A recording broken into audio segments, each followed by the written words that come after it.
Hello and welcome to Fair Use Isn't Everything. This is a presentation on copyright and Creative Commons. A lot of people tend to glaze over when you mention copyright. I think it's really interesting, but I'm an instructional designer that teaches other instructional designers, and I also advise faculty and librarians in copyright. So it's really important to me to know the basics of copyright. And I'm not a lawyer. I actually have a slide where I say that, but I can offer some general guidelines on copyright and kind of where to go for more information. And at the end of this presentation, I do have a link I'll share with you with more resources for you if you want to learn more about copyright. So let's go ahead and talk about what we'll cover today. So we'll cover copyright, the fair use doctrine, public domain. We'll cover Creative Commons. If you're not familiar with that, it can be your new best friend. We'll talk about finding and reusing existing content, both copyright and Creative Commons, and kind of how to deal with that stuff. But my little asterisk here, again, I'm not a lawyer. Consult your leadership or institutional lawyers for your final word. And there are people that do copyright for a living, like copyright librarians, and they can probably give you better advice if you need something that's a little bit more in depth. All right. So I have to pause for a minute before we jump all the way in. I have to thank our sponsor, the MS and Certificate in Instructional Design and Technology program at California State University, Fullerton. I am a full-time faculty member in this program, and the director of the program has generously made this webinar series possible. This is the last webinar in a brief series I've done this summer, and recordings of those are all posted to our YouTube video. Or YouTube channel. Sorry, I can't speak very well today. All right. So let's go on. A little bit about the program. This is my last slide on this, and we'll dive right into the presentation. The program, I should say, has two programs, a Master of Science and a certificate. It's been completely online since 2002, so we didn't just dive into online teaching with the current pandemic. It turns out that when your skill set is in teaching online, you are in demand during a pandemic. Who knew my career would be so well chosen? I can get more info online at ed.fullerton.edu/MSIDT. And if you want to chat about the program, I'm happy to stick around after the webinar and we can chat about it. And any other questions you have related to copyright, we can chat about as well. All right. All right, so enough of that. Thank you to our sponsor again.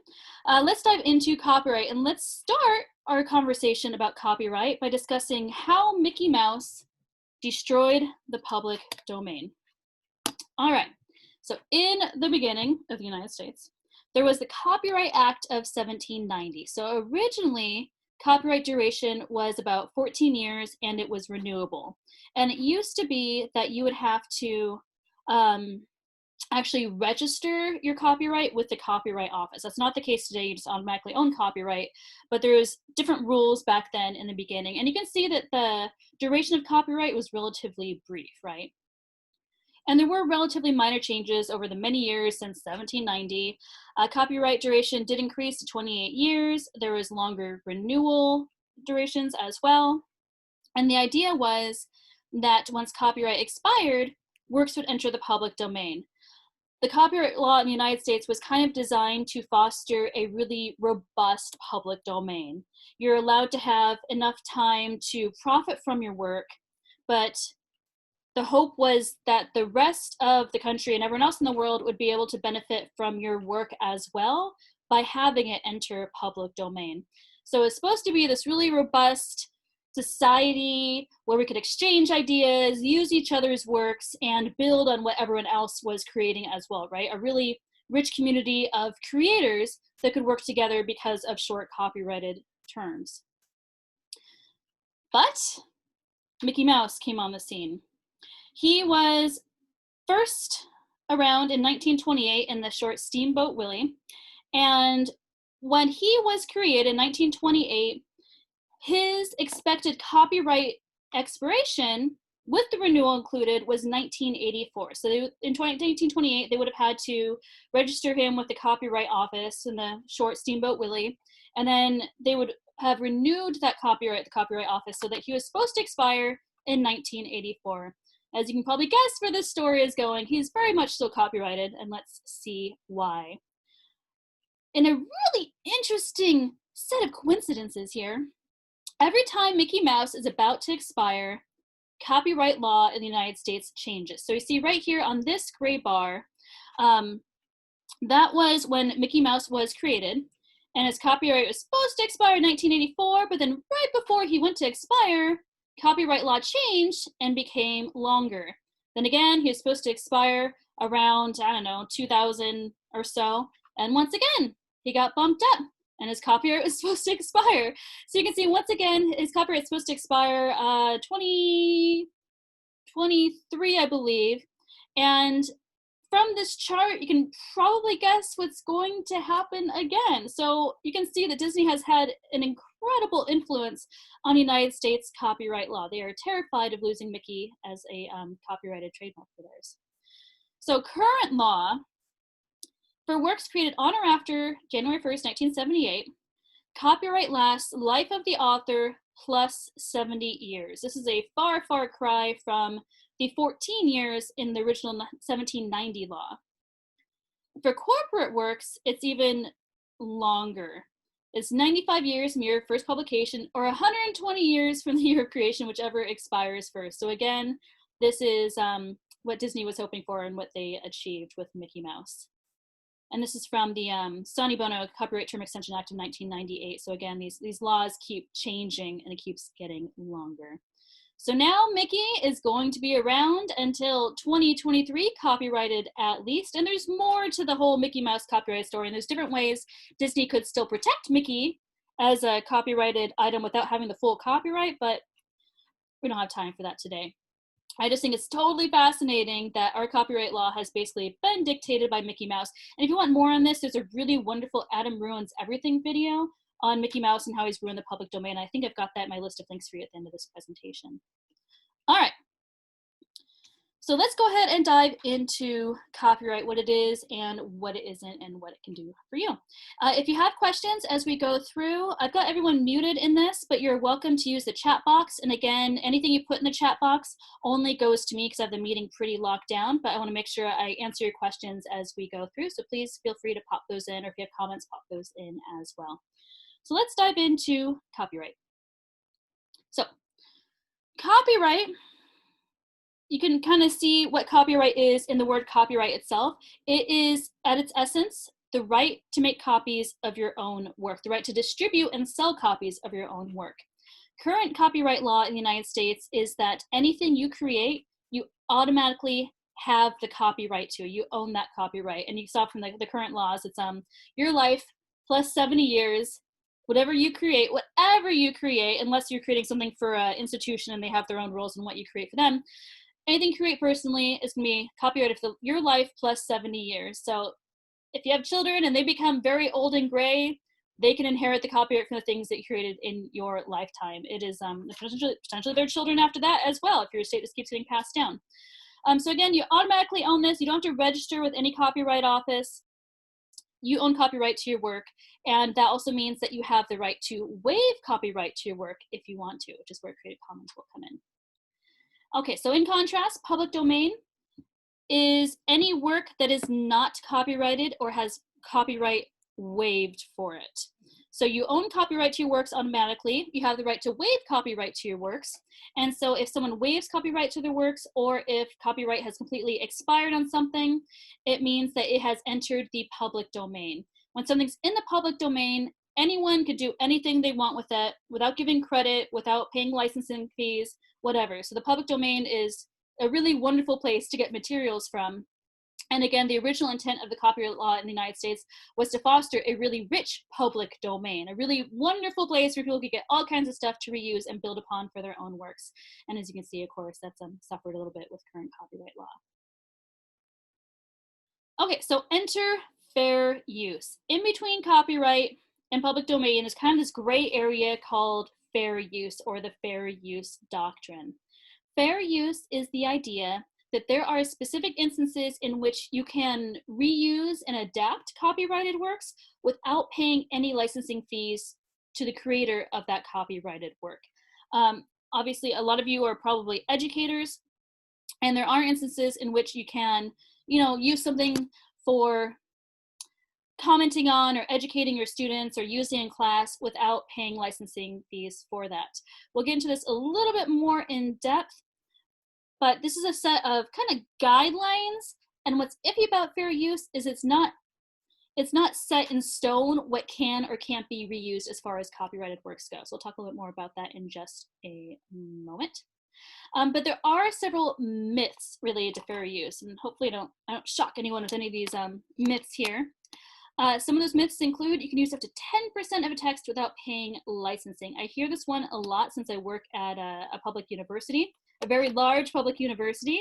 Faculty will have these sort of rules and they'll pass them on to other faculty. And you'll hear this sometimes in professional trainings as well. You'll be advised you can use up to 10% of a text without paying licensing. And you're like, great, I don't have to worry about getting a course book. I can just use something in my class.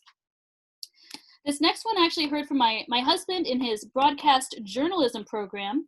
His professors in a media class told them they could use up to 7 seconds of an audio file without paying licensing. So think about if you have a news clip and you're transitioning to a different clip, you can use 7 seconds of any audio file without paying licensing. And we had a robust discussion about this. And I said, honey, that's not true. This is not a hard and fast rule. This is actually a myth. And he says, but my professor said. And I said, look, I'm faculty in a university. I know what professors say because I'm among them, and we aren't always correct. So if you actually do some research, it's not true. Lastly, as long as it's not used for profit and given credit, it's okay to use under fair use. Also not true.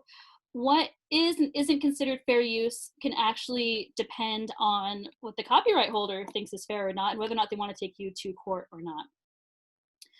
And the problem with fair use, the fair use doctrine, is actually a legal defense, and it's not a clear set of guidelines. There's some general guidelines, but all of them require your judgment. That's really important here. I'm going to probably mention this a few more times in this presentation.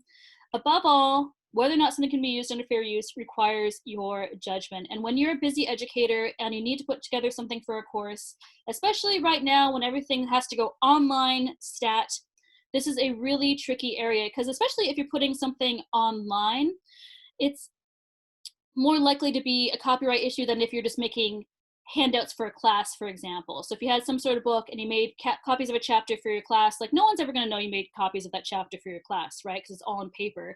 But when things are floating around the web, it's a little bit easier to discover copyright violations, unfortunately. But whatever you choose to do with fair use, it does require your judgment. All right. So here's the criteria for something to be reused under the fair use doctrine without paying licensing fees. It depends on the purpose of the use. If it's educational or critical, that might be a good defense for using it. The nature of the work. So if something's been published and it's possible to pay licensing fees, you're more likely to have to pay those licensing fees versus if something maybe wasn't published or was more casual. It depends on the nature of the work. Amount of use. So 10% is not a hard and fast rule for fair use, but the amount of use does matter in your legal defense using fair use. If you use the whole work, you're more likely to get in trouble, obviously, versus if you used a small quantity of a work.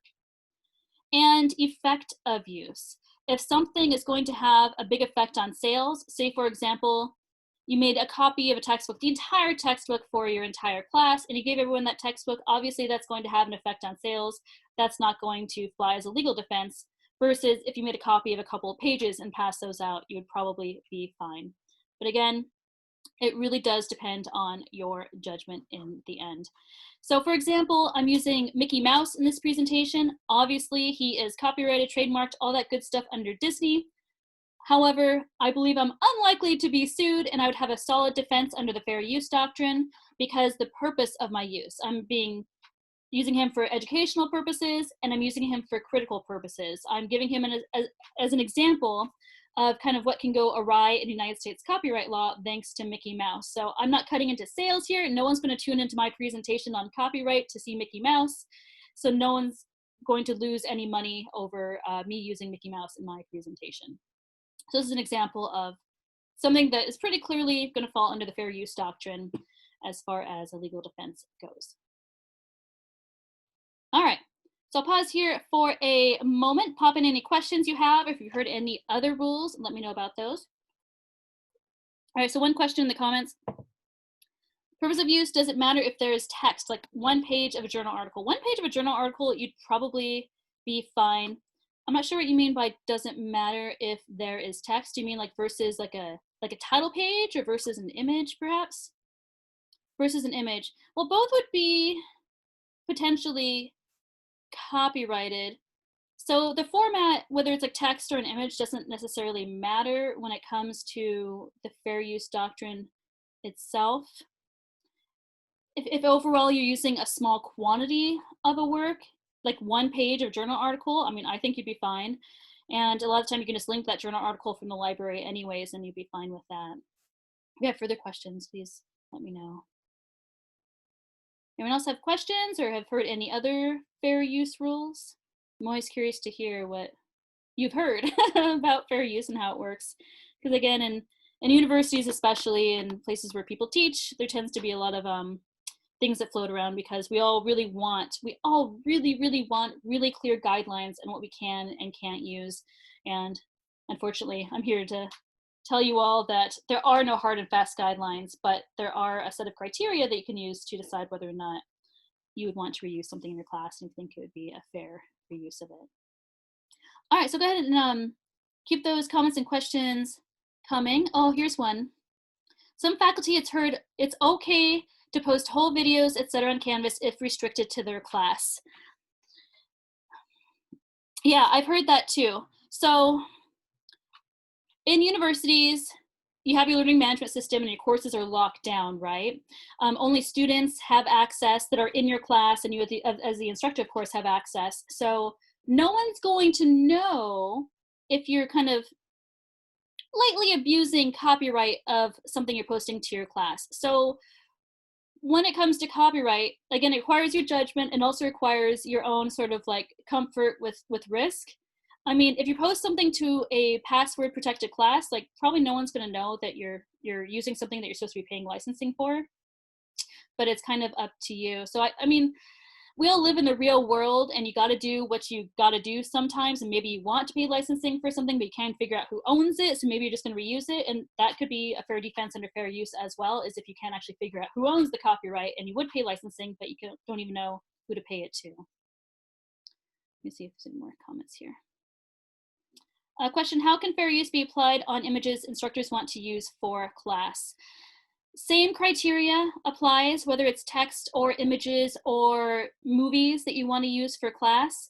It does depend on, here, let me scoot back here. You have to look at the exact same criteria: purpose of use, nature of work, amount of use, effective use. So if you're using an image, I mean, potentially you're using the whole image, right? So if you're using the whole work under amount of use, you're using the whole work. But again, it could be that under effective use, you're not going to have any effect on sales, so it's not really a big deal, or maybe you can't really pay licensing. Or if, again, like I'm using Mickey Mouse, if I'm just using one image of Mickey Mouse, two images of Mickey Mouse, I'm not going to have an effect on sales. I'm using it for critical purposes. So again, you just have to come back to the criteria and kind of make a value judgment on whether or not you're safe or not. I would say you're safer if you're using images. If you're using a whole bunch of images for a class, if you're using images all created by maybe different people or from different sources, rather than if you had an art book and you're using every single image from every single page of that art book. That would be riskier than if you're using kind of a variety of images. I hope that helps, and feel free to put in any extra questions if you like. Okay, so let's scoot right along. I'll talk more about kind of more guidelines and how I approach copyright and how I try to be kind of safe with it. All right, so let's talk about Creative Commons. So Creative Commons, if you are not familiar with it, it is an international organization that has a team of lawyers in many countries. And what they do is they make it possible for people like you and me that own copyright to our works to proactively license our works so that other people can reuse them while we still retain copyright. So right now, if you wanted to reuse something that was copyrighted, you would have to ask the person that owns it for permission, or you'd have to pay licensing. And again, I want to say, I'll probably reiterate this again, it's totally cool to ask people that own works if you can reuse it for a class purpose. Just so you know, if you can't figure out how to license it or use it safely otherwise, you can always reach out to people and ask. A lot of people are willing to let you reuse their stuff for class works. You know, not big publishers that make textbooks or, you know, the journal publishers, but individual people like on Flickr, they're probably more cool with that than, you know, big commercial companies would be. So Creative Commons allows you and makes it possible for people like you and me through their team of lawyers that they've proactively written the set of licenses so you can share your works without losing out on copyright, and you can be proactive about it. So here's the four, I don't know what to call these, facets of the Creative Commons licenses that you will experience as you use Creative Commons licenses. On the left, this one's attribution. If you have a work and you put a Creative Commons license on your work for people to reuse it, this attribution clause is in every single Creative Commons license. No matter what, you have to at least give attribution to the author of that work. Then there's other clauses. For example, you can reuse my work, but you cannot make money off of it. You can only use it non-commercially. So this is obviously going to be an educator's best friend if you're working for a public institution that's nonprofit. That keyword there is the institution's nonprofit. It's a little bit iffier if you're in a for-profit university. You can reuse works non-commercially. You're totally safe using licenses with that clause. This little equal sign is a, oh my God, my brain's turning off today. It's a no derivatives clause. So you can reuse a work, but you have to use it exactly as is. You cannot change it in a new way. So think about when it comes to photographs. If you wanted to use a photograph, but you wanted to crop it to use in a class presentation, technically that's not allowed. You have to use it exactly as it is. And if you do, then you're fine under the terms of the clause. And lastly, this is the share alike clause. This is a way of forcing you to pay it forward. If someone puts a share alike clause on their work, it means if you were to create something with that work and then re-release it, you would have to use the exact same Creative Commons license that the original person used. And here's an example down here. This work is licensed under a Creative Commons Attribution 4.0 International License. If you see something like this on a work, this is a very good license, which means that for a work with this on it, all you have to do is give attribution to the person that created it. It's a very free and very open license. And then there's a variety of ways to mix and match the rest of these. This is the full gamut of possible Creative Commons licenses. Again, attribution is in all of these. So they all require that you say who the work is by. That's the abbreviation for attribution, is by. Then again, you see the non-commercial right here. You see no derivatives, which means you have to use the work exactly as is. And you see the share alike. So these are all the possible permutations. And these licenses kind of fall on a scale I'll show you in just a minute, of more to less open. So these are licenses where if you issue your work with one of these licenses on it, you still own copyright. But as a copyright holder, you do have the right to waive copyright on your work. So if you want to, you can also proactively release your works into the public domain. And this is called a CC0 license, a Creative Commons 0 license, where there's no limitations on the work. That's what the 0 is for. There's 0 limitations. This work is now public domain. Anyone can use it any way they want to without giving attributions. This is a pretty significant and generous act to waive your own copyright. All right. So if you put a Creative Commons license on your work, you're putting it kind of out into the open community. But how open something is varies on the license that you choose. So of course, the most open thing you can do is release your work into the public domain. The next open thing you can do is put a buy license from the Creative Commons licenses onto your work and only mandate attribution.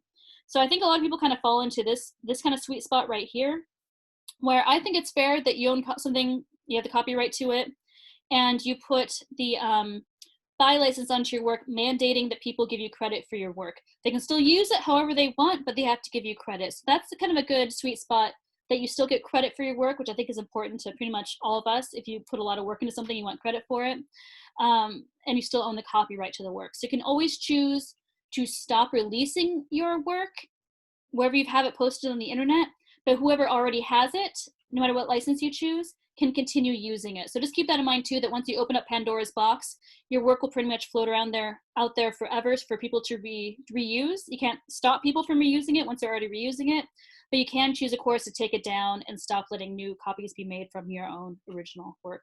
So open spectrum. Public domain is the most open. Least open is saying non-commercial and no derivatives. I really dislike seeing the no derivatives because there's always some change that I want to make. So that can be a little bit of a challenge for me personally. All right. To be very, very clear, again, if you put a Creative Commons license onto your work, you still own the copyright. You are not waiving the copyright if you put a standard Creative Commons license onto your work. I just want to be super clear about that. If someone is doing something that's against the terms of the license that you've applied to your work, it is well within your rights to take them to court, to ask them to cease and desist, to take further action. And of course, it's hard to figure out if people are doing that or not because internet. But I just want to be really clear that this does not mean that you're waiving your copyright. You are just proactively giving people the possibility and the chance to reuse your work without them having to ask you. And I have had people ask me if they can reuse my works, and I say, oh, I should just put a Creative Commons license on it, and then I'll just release it like that, so it's really clear how they can reuse my work. All right. So kind of counterintuitively, I would say and argue that one way of actually protecting the copyright to your work and protecting your work from getting abused is actually to preemptively license it with Creative Commons and just send it off into the wild. Okay? So if you do this, you still hold copyright to your work. Adapters are more likely to provide appropriate attribution. And if you ever have any issues establishing copyright to your work or proving that you own a work, you can always point back to the originally posted work as proof of your copyright. Because the first instance of it, in the wild of the internet, is your work with your Creative Commons license on it. I think it happens a lot that people do want to provide appropriate attribution, but sometimes something gets passed around so much they don't actually know who it belongs to. They try to do reverse image search, can't find it. If you put a Creative Commons license onto your work, send it out there, you're more likely to have good things happen with your work, and at least you're going to get attribution for it as well. And I also have to say that as educators, if you're an educator like me, a lot of the time your work doesn't really actually have much of a financial value. I mean, unless you're like doing a journal article and the publishers are publishing off or profiting off your journal article work, that's a whole other thing. But generally the stuff you make, like lesson plans, they're not really going to have much of a financial possibility anyways. So I always recommend just kind of, sending it off in the wild, because people can probably reuse what it is that you are creating. If you are interested in putting a Creative Commons license onto your work, you can actually just Google Creative Commons License Chooser, and they have this really wonderful interactive chooser where you just check the buttons that you are okay with, and it'll spit out the license that you want down below. And then if you do want to put this onto your work, it depends on what format your work is in. If you have a text document, I usually put it on the first or second page. I might also put it in the footer of the document. If you have an image, like an infographic or a photograph, you might want to copy and paste this right into the image itself. So unless someone crops the image, it's always going to be part of that image. But of course, you also see on Flickr, people post their pictures and then just stipulate what the license is because they don't really want to mark up their own work. But you can see what the license is on Flickr, and you can reuse that image according to whatever that license is. All right, so pause here for a moment again. Are any of you experienced in reusing or releasing works with Creative Commons licenses? Do you have any questions about Creative Commons licenses? Do you feel inspired to go out and release your own work into the wild? A lot of people, I find, feel like their work doesn't have enough value to share. But I mean, there's so many people that are creating so many of the exact same materials. I'm always encouraging people to release their own work, because you never know. Someone out there might be needing exactly what you created, and they're going to save a whole bunch of time if they can just reuse what you created. All right, so Annette, you try to add it when you create worksheets. That's wonderful. Worksheets take so much time to create. That can be a big boon for people to find when they want to reuse it. Good, Myra. I'm glad this makes you feel more comfortable with releasing works with the Creative Commons license.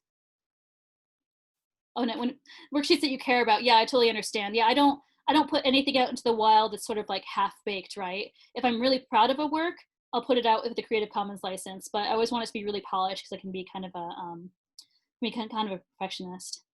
All right, and you used Creative Commons images. Great, we'll talk about those too in just a moment. Yeah, there's so much that all of us create. We could have so much more of a robust open community if everyone kind of thought about Creative Commons licenses and, you know, their best works that they're really proud of, if they put them out there with a license on them, we would all save a lot of time ourselves just reusing other people's works. So I always encourage you to put things out there. That's a nice way to kind of get your name out there too, if that's something that you're kind of trying to grow your reputation or anything. All right, so let's see, it's 12:32 my time. Checking my status here. All right, we're moving right along. Again, if you have questions as we go through, please pop those in the chat box. Okie dokie.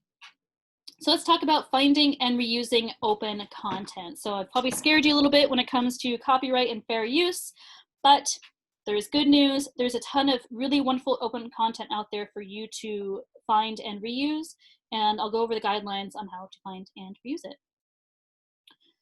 So open content can include open educational resources, open multimedia. Open educational resources can include basically anything you use to teach. All these images are Creative Commons licensed, by the way. I've got the credits in the notes of this, and I can share these slides with you too.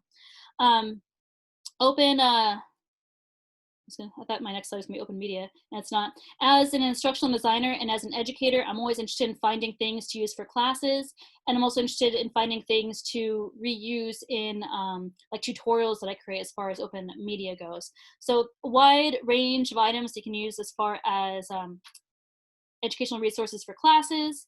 There's many wonderful open educational repositories to browse for these. My favorite is front and center here, the OER Commons. This is always my first stop for trying to find openly licensed things to use for class. My next stop is usually Merlot, which is the repository created by the California State University System. If you're not familiar with OpenStax, this is actually exclusively textbooks, generally for gen ed classes at university. They're high quality. They were created by a fund that paid actual professors in the fields to write these textbooks. They're really, really wonderful. Of course, there's open access journals out there for you to reuse scholarly journal articles that are openly licensed, which is great because Elsevier can go you know where. There's also places like the Orange Grove. Some states have their own educational resource repository as well. So this is California's, this is the other coast, this is Florida's, for example. And there's many more besides, but again, OER Commons is generally my favorite. All right. So say you find something that you really like, and quick note, when you go out looking for materials, the more commonly your subject is taught, the more likely you are to find materials for that subject. That probably sounds kind of obvious in hindsight, but the more specialized your subject is, the less likely you are to find works for that subject. For example, I teach in instructional design. There's some materials out there for instructional design, but it tends to be a more corporate field. So I end up creating a lot of my own materials, and some of them I remember to release with an open license, some of them I don't, and I probably need to be better about that. But more specialized you are, the harder it is to find things. So graduate programs especially, it's harder. But if you do find something you want to reuse, whether it's a book, whether it's an image, whatever, there's 4 things that you have to do. Give credit to the creator, state the title of the work, list the license of the material that you are reusing, and link back to the source. And I think that's really important, to link back to the source so that whoever is viewing the new thing that you've created can go back and find the original source if they want to maybe reuse it themselves. So here's an example of all 4 of those things done. I've given credit to the creator. I don't know the creator's name, but it's the BioDiv library. It's just a library somewhere. They are a Flickr user. So I've just made sure to list out, all right, Flickr user, and it's pretty clear this is their username and not their actual name. That's totally okay for you to do if you're trying to attribute a Creative Commons license and you don't actually know the person's name. Totally fine. And I've gone above and beyond, and I've linked to their profile at Flickr as well. I put the title of the work here. So this is the work in question up here, Triceratops skull. I don't know what you call this, an etching. And I've put the title here. It's a very unexciting title, doesn't matter. I just have to list it. I linked that back to this original image, and I linked the license here as well. I didn't link it, I wrote out the license here. So the original license that this work was released under is a Creative Commons Attribution 2.0 license. And just a quick note, that 2.0 refers to the version of the license. So Creative Commons is an international organization with teams of lawyers in all the countries, not all the countries, but you know what I mean. And occasionally they update the license legalese. And so this is the version 2.0 of that. Right now we are on 4.0 as far as I know. So again, when you put a Creative Commons license on something, it's actually backed up with legalese. I shouldn't say it's backed up by the law, it's not, but it would be legally defensible if someone had misused your work to take them to court because you've used a Creative Commons license that has the appropriate legal language behind it, thanks to the Creative Commons organization. All right, so that's a complete attribution. If I use this, I'm good to go. And again, because this is an attribution only license, I can do basically whatever I want with it, as long as I give credit where credit is due here. All right, so terms of reuse. It's really clear how you can and can't reuse Creative Commons licensed materials. All the rules are right there in the license itself.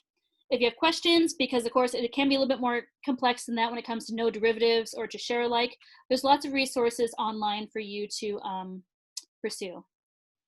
Free stuff is less clear, so I encourage you to look for the terms of reuse. And if in doubt, you can always use a website like Google Image Search or tineye.com to trace images. I really like tineye.com. It's really easy to use. My presentation is moving forward here without me. Apparently I've got the timings going. So you can always go back and do some research to make sure that the image you're using is not stolen and you are citing it appropriately. Or if you find something that you want to reuse and don't know where it came from, you can use tineye.com to go back and trace it, or Google Image Search. All right, so now let's move on. All right, so when it comes to open multimedia, again, I'm an instructional designer that also teaches in a public university. I want to find materials for my classes, but I also want to find items I can use in my tutorials that I create, or any sort of media that I create. So that's photographs, videos, icons, music, sound effects, fonts. I also keep lists of these things that I offer to my students so they can go out and find open versions of all these things as well. Again, these are Creative Commons images. I have all the credits in the slide information. So if you want to find any sort of open multimedia, because you're an instructional designer or you're creating maybe a fun video and you want to have some sound effects for it, I've got a ton of resources that are my favorites: Pixabay, Pexels, Unsplash. These three, you got to look at the terms of reuse. It's not always clear how you can reuse the items you find things. Flickr, you can do a Creative Commons images search. Most government photos are free to reuse as well. They're actually automatically released into the public domain for the most part, but there still can be guidelines and limitations. If you're looking for more diverse photo sets, because a lot of the stock photo collections tend to be very white, able-bodied, cisgender kind of stuff. There's Women in Color and Tech, Jockwell, Nappy, Gender Spectrum, and I've got all these linked out in my resources for you as well that I'll give you at the end of this presentation. Videvo is great for stock video. Really interested in icons. Noun Project is wonderful. Those are Creative Commons licensed. Options for music and sound effects. Fonts. I love Google Fonts. It's a collection of open fonts, and there's actually a website that'll give you suggested pairings for fonts as well using Google Fonts. I can't remember what it's called. I know it's really helpful that I mentioned that, and I can't remember what it's called. But Google Fonts is great. You can download free fonts there in all their beautiful glory.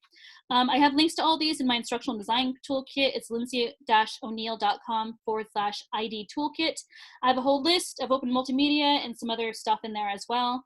And I've got a link to this in my final link for this presentation as well. All right.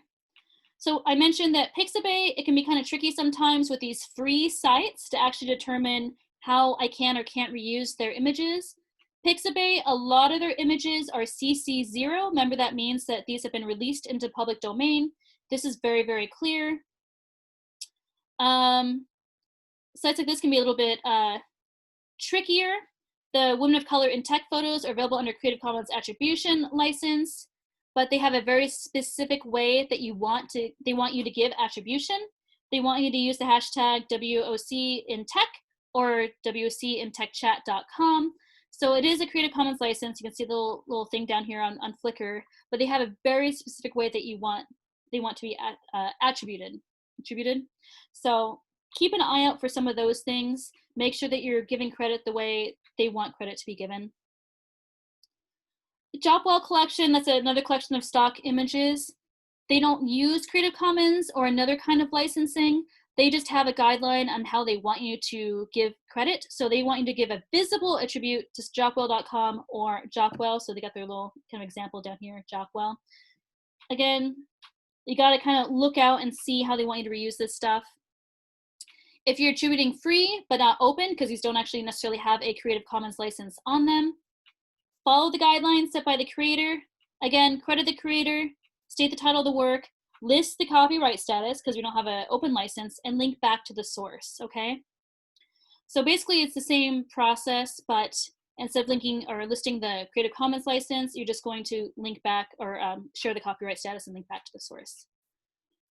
For public domain works, even if you're absolutely sure it's a public domain work, I still recommend providing attribution, because when I prepare a ton of slide decks and a ton of materials in my classes and beyond, and I need to remember what the status is of things. If I don't make a note that something's public domain and where I got it, I tend to forget, and I tend to think that I just screwed up and didn't provide attribution. So for your own, kind of mental organization going forward, I would recommend providing attribution so you know the status. And so if you release something, others can know they can reuse it as well.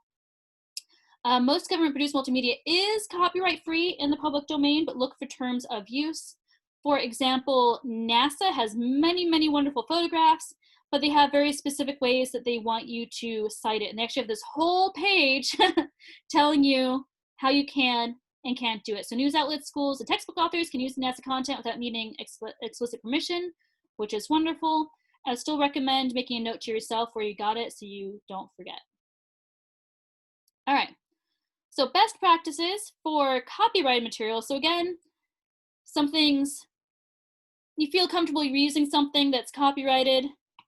Still important to make a note of where you got it and give attribution if you think that it's totally fine to use. In general, it is safe to use all sorts of Creative Commons license material as long as you're using it according to the terms of the license. Totally safe to use public domain works. Totally safe to link externally to copyrighted resources. If it's living someplace else and you link to it, totally safe. Generally, attribute all content, whether it's Creative Commons, public domain, free, or if it is something copyrighted you're using under fair use, make sure you still give attribution. All right, so that's actually it for the content part of my presentation. I would love to do a quick recap of this presentation with you using Kahoot. If you haven't played Kahoot before, it's super fun. All you need is an extra browser window. So you can open up another browser window. You can hit escape to get a full screen for this presentation and open up a browser window. Or you can use your phone. So use your phone to answer the questions. There's 10 questions. It's a quiz. And the faster you answer, the more points that you get. So there's 10 questions related to Creative Commons and to copyright. I think it's a fun way to wrap up this presentation. If you want to play, please go to kahoot.it and enter this game pin, okay? So don't go to kahoot.com, go to kahoot.it, enter this game pin, and then it'll prompt you to enter your name. So usually there's fun little jaunty music. Let me see if I can actually get the music going on this because it is quite jaunty. All right, I'm not sure if you can hear that, if my audio is coming through from the system or not, but there is, oh, here we go. There we go.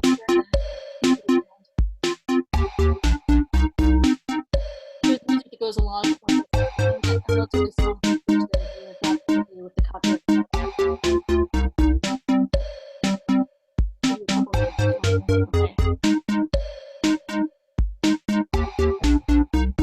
Oh, I'm not sharing the right thing. I'm so sorry. Thank you for mentioning that. I should have been sharing my screen, and I was just sharing PowerPoint.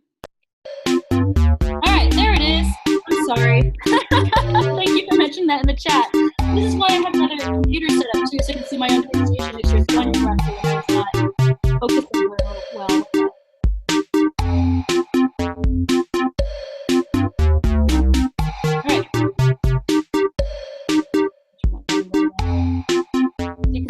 jaunty music that goes along with this. It's important to share the proper screen if you want to play this online with your webinar attendees. All right, give you another minute or so to get settled in. Go to IT, and here's the game thing, 72748, and then I'll prompt you to enter your name. All right. 5 more seconds, and then we'll move on. And then I think you can still log in if we're started. All right, so let's dive in. All right, so this is the Fair Use Isn't Everything 10-question Kahoot quiz. To get you started, the very first question does not have points associated. It's just to get you used to playing the game. So the answers are on screen, and your phone is only going to have the colored buttons, okay? So the answers are only on screen. First question, what is the title of this webinar? All right, beautiful. Someone thinks it's Dinosaurs and You. I wish this was Dinosaurs and You because that would be fun, but it is about copyright. Fair use isn't everything. All right, so now you got the gist of how to play. Again, if you're late coming to this and you want to play, there's still the login instructions at the bottom of screen here. The remaining 9 questions are all going to have points attached. The faster you answer, the more points that you get, and you'll see a leaderboard after every question. All right, so quiz time. What is the buy symbol in a Creative Commons license?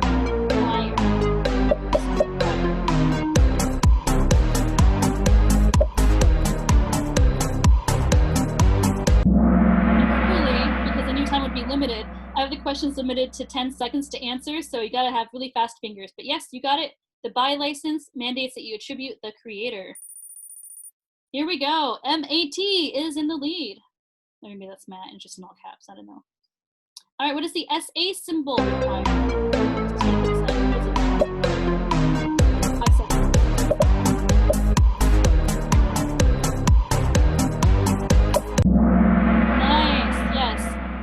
The SA symbol means share alike. It means you are required to license derivative works exactly the same. So you can make changes to the work potentially, but if you re-release it in a new Creative Commons work, you have to license the derivative works exactly the same. Myra's in the lead, way to go. All right, what does the ND symbol require? What does the ND symbol require?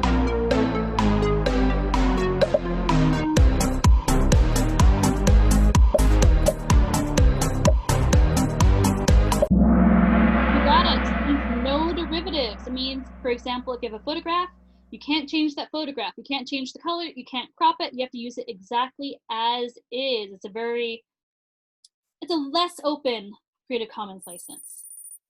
All right, back in the lead there. Question 5, what does the NC symbol require? The symbol on the screen is really clear. What does that mean?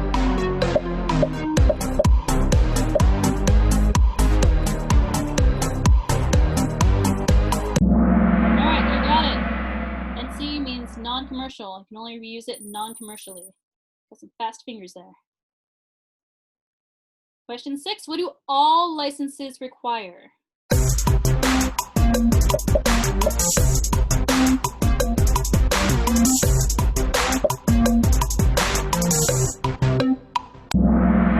got it. Look at those fast fingers. I think you all answered within a second. This is really impressive.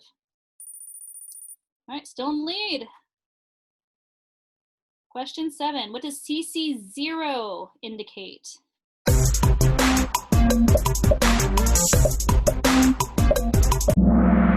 Wow, way to go. Yep, it means it's public domain. It means that there's 0 limitations on how a work can be reused because whoever owns the copyright has released it into the public domain. Beautiful. All right, 3 more questions. In some situations, how can you reuse works?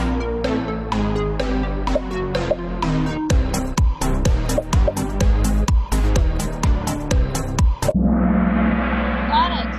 You have to evaluate the criteria under which you want to reuse a work and decide if it's appropriate or not to reuse it under fair use. Under fair use, you can use 10% of a work without paying licensing. Is that true or false? All right, you got it. Legally, it is false. It's potentially something you might think about. Amount of a work, if you're using a small amount of a work, maybe it's going to be defensible under fair use. It is not a hard and fast guideline under the law. It's just something passed around educators all the time. All right, last question. Using copyrighted material under fair use requires what?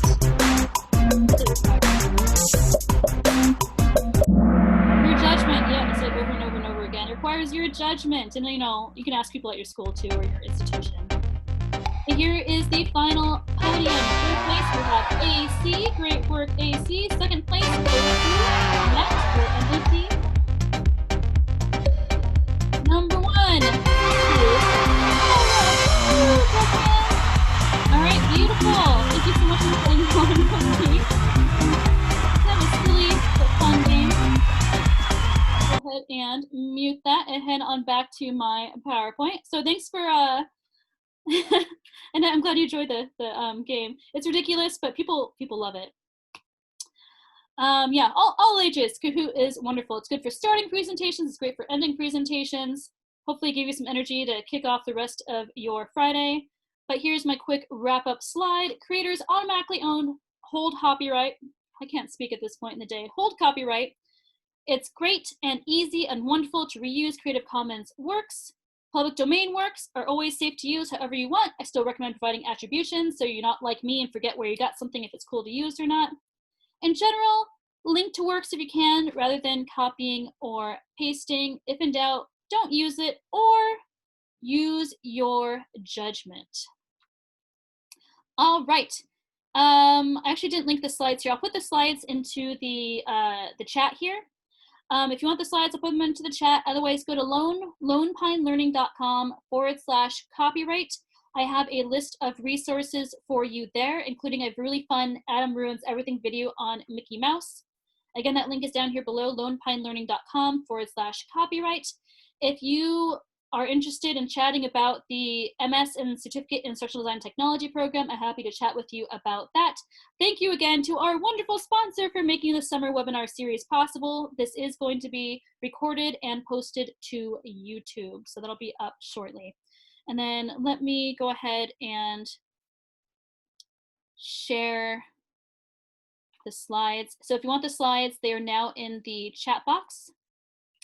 That's there for you to use. They're a little bit big. And more resources are online. All right, so I'm gonna go ahead and stop the share. If you have further questions, I would love to make sure that your questions get answered. Otherwise, if you have someplace else that you would like to be, please go ahead and get there. Oh my goodness, I put it in the wrong place. I'm so sorry. Send that out to everyone in the meeting. I got the Zoom webinar so locked down, even my own chat is limited. All right, trying that again. I put the slides into the chat box. They should go out to everyone this time. Sent successfully, there it is. All right, so those are there for you to refer to. If you have any further questions, please stick around, let's chat. Otherwise, thank you so much for joining me, and I hope you have a really great rest of your Friday and a wonderful weekend. Thank you for coming.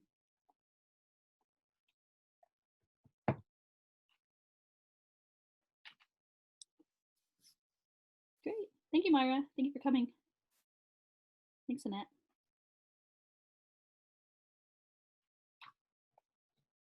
Thanks, Jennifer. Have a good weekend.